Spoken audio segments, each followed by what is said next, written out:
L'ensemble parallèle, c'est un ensemble à géométrie variable qui a à cœur de défendre le répertoire de chambre, et ce dans toute sa diversité, que ce soit du quatuor à cordes jusqu'à, comme ce soir, l'orchestre symphonique,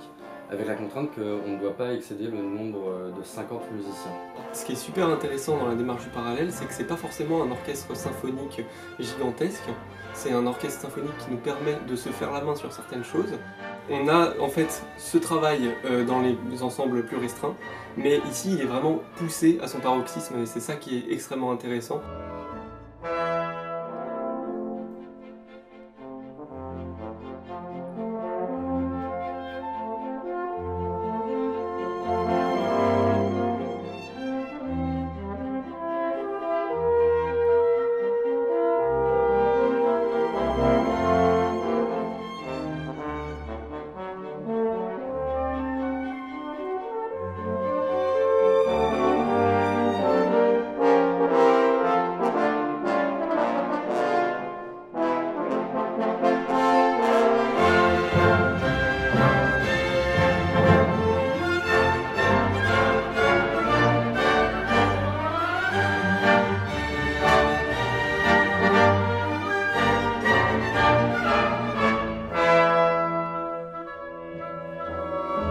L'intérêt d'enregistrer le concerto pour 4 cordes de Hübler, c'est que c'est une pièce qui a été écrite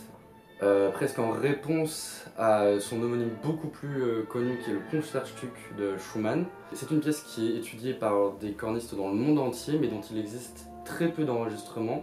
et quasiment aucun qui date de moins de 20 ans. Aujourd'hui, on a l'occasion du coup, avec le quatuor de solistes qu'on a, de réellement défendre cette pièce et de faire un enregistrement qui puisse démontrer à quel point Heinrich Hübler a écrit pour les corps et pour le quatuor de corps une pièce qui permet de montrer l'intégralité de la palette de cet instrument.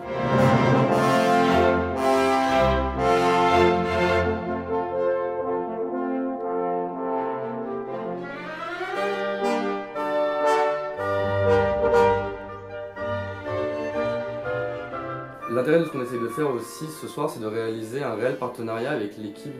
d'ingénieurs du son qui s'est constituée ici, au Conservatoire national supérieur de musique et de danse de Paris. Ce qui a intéressé Pierre dans notre formation et dans la capacité que j'ai, c'est surtout l'aspect direction artistique. Donc un vrai travail où on a des oreilles musicales, mais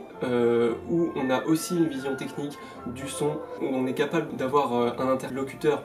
qui, lui, cherche à avoir un équilibre au niveau de l'orchestre, alors que nous, on cherche aussi à avoir un équilibre et c'est pas forcément le même.